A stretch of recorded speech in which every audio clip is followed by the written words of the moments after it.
Assalamualaikum warahmatullahi wabarakatuh. Perkenalkan, nama saya Arsyila Disyutariani dengan NIM akhir 016 dari PR kelas B.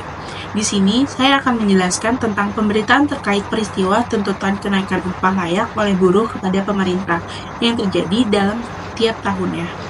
Selamat menyaksikan.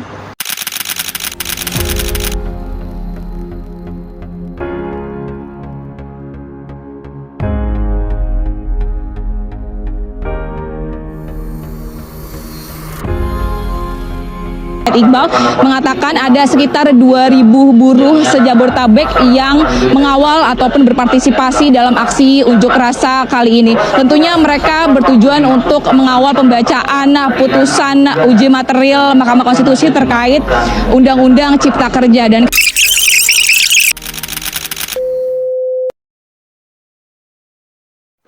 Konflik ini merupakan fenomena yang cukup sering terjadi di Indonesia, di mana para buruh biasanya menuntut kenaikan upah untuk memenuhi kebutuhan hidup yang semakin meningkat di setiap tahunnya. Sedangkan pemerintah daerah harus mempertimbangkan kemampuan ekonomi daerah dan keberlanjutan perusahaan. Pemerintah biasanya berada dalam posisi yang sulit karena harus menyeimbangkan antara kepentingan buruh dan keberlanjutan perusahaan. Siapa aja sih pihak yang terlibat? Yang pertama, ada buruh. Buruh merasa bahwa upah yang diterima saat ini tidak memadai untuk mengimbangi biaya hidup yang terus meningkat akibat terjadinya inflasi setiap tahunnya.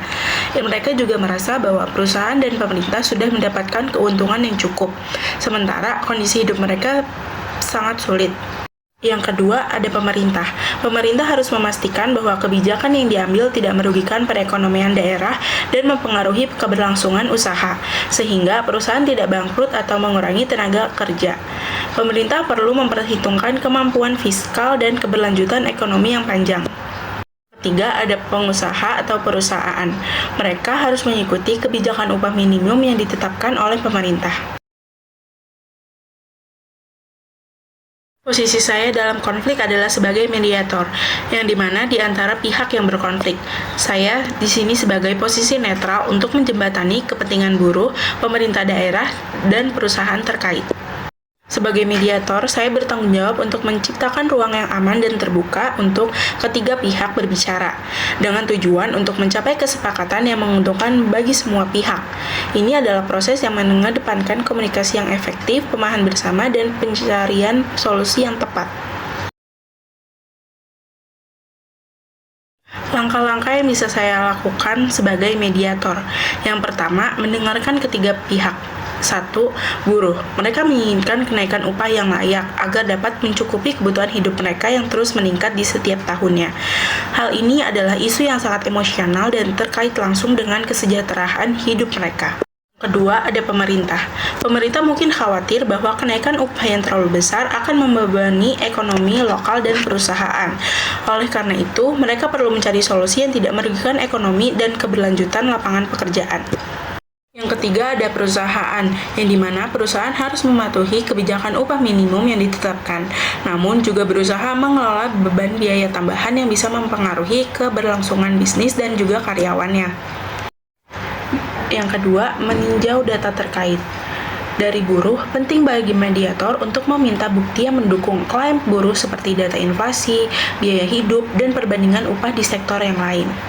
Dari pemerintah, mediator juga perlu mengumpulkan data ekonomi termasuk kemampuan daerah dalam membayar upah yang lebih tinggi, serta dampak pada industri dan pengusaha. Dari pengusaha atau perusahaan memiliki kepentingan dalam menjaga kestabilan biaya operasional dan keberlanjutan usaha mereka. Dalam hal ini, saya sebagai mediator perlu mengumpulkan data yang menunjukkan dampak kenaikan upah terhadap daya saing perusahaan, terutama pada sektor yang sangat bergantung pada tenaga kerja dengan biaya rendah. Data tentang profitabilitas perusahaan dan potensi penurunan tenaga kerja akibat kebijakan upah yang lebih tinggi juga perlu dipertimbangkan dalam kasus ini.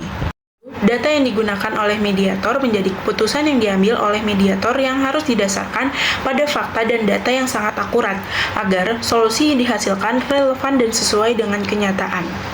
Yang ketiga, mengidentifikasi kepentingan bersama.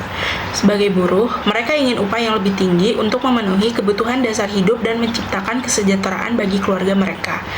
Pemerintah juga perlu menjaga keberlangsungan ekonomi daerah dan mencegah kerugian lebih lanjut pada sektor-sektor yang terpengaruh oleh kebijakan upah yang tinggi. Bagi pengusaha juga ingin menjaga profitabilitas dan kelangsungan bisnis mereka, sambil memastikan bahwa tenaga kerja yang ada tetap terjaga. Namun, mereka juga perlu mematuhi kebijakan upah yang ditetapkan oleh pemerintah dan memastikan tidak ada peningkatan biaya yang berlebihan yang dapat memengaruhi daya saing perusahaan. Lalu, bagi ketiga pihak memiliki kepentingan dalam menjaga kesejahteraan buruh, namun juga tidak ingin kebijakan upah yang terlalu tinggi membebani perusahaan atau mengganggu perekonomian daerah. Oleh karena itu, solusi yang diusulkan harus berusaha untuk mencapai keseimbangan antara kesejahteraan buruh, keberlangsungan perusahaan, dan stabilitas ekonomi daerah. Misalnya, solusi berupa kenaikan upah bertahap atau kebijakan subsidi yang dapat membantu buruh tanpa memberatkan perusahaan atau perekonomian. Lalu, tahap yang keempat adalah memfasilitasi komunikasi. Mediator harus memastikan adanya komunikasi yang konstruktif antara buruh, pemerintah, dan juga para pengusaha yang terkait. Hal ini termasuk memberikan kesempatan bagi buruh untuk menyampaikan alasan dan harapan mereka tanpa gangguan. Lalu, memberikan ruang bagi pemerintah untuk menjelaskan tantangan dan batasan yang mereka hadapi dalam menentukan kebijakan. Dan yang terakhir adalah menjaga agar diskusi tetap fokus pada solusi, bukan saling menyalahkan.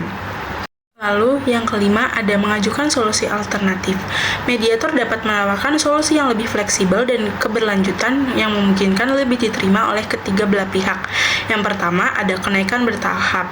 Alih-alih kenaikan langsung yang besar, mediator bisa menawarkan kenaikan bertahap selama 2 atau 3 tahun.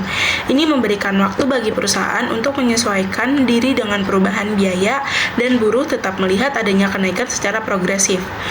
Kedua, ada subsidi dari pemerintah. Pemerintah dapat menyediakan subsidi untuk buruh atau memberikan bantuan sosial lainnya, misalnya subsidi pangan atau transportasi, untuk membantu mengatasi lonjakan biaya hidup para buruh. Yang ketiga, ada program pelatihan untuk buruh. Pemerintah atau perusahaan bisa menyediakan program pelatihan untuk buruh yang bertujuan untuk meningkatkan keterampilan mereka dan mempersiapkan mereka untuk mendapatkan pekerjaan dengan upah yang lebih tinggi. Ini juga dapat meningkatkan produktivitas para buruh. Lalu yang keenam ada mendorong kesepakatan. Mediator harus berusaha agar ketiga belah pihak dapat menerima solusi yang diajukan. Poin penting di sini adalah memastikan bahwa kesepakatan tersebut saling menguntungkan dan diterima oleh ketiga pihak. Kesepakatan ini sebaiknya dituangkan dalam bentuk perjanjian tertulis yang bisa memberikan kejelasan hukum dan mencegah kebingungan di masa depan. Kesimpulannya, konflik antara buruh, pemerintah, dan pengusaha dapat diselesaikan dengan baik melalui mediasi yang menghasilkan kesepakatan yang saling menguntungkan bagi ketiga belah pihak. Buruh mendapatkan kenaikan upah yang bertahap yang dapat memenuhi kebutuhan hidup mereka yang semakin meningkat. Sementara, pemerintah berhasil menjaga stabilitas ekonomi daerah dan keberlanjutan perusahaan. Lalu, pengusaha diberikan waktu untuk menyesuaikan diri dengan kebijakan upah yang baru tanpa membebani operasional mereka secara berlebihan. Selain itu, adanya subsidi dari pemerintah dan program pelatihan bagi buruh turut memperbaiki kualitas hidup dan keterampilan tenaga kerja, sehingga dapat meningkatkan daya saing mereka. Solusi yang tercapai menjaga keseimbangan antara kepentingan buruh, perusahaan, dan juga pemerintah, serta memberikan win-win solution yang dapat mencegah potensi konflik di masa depan.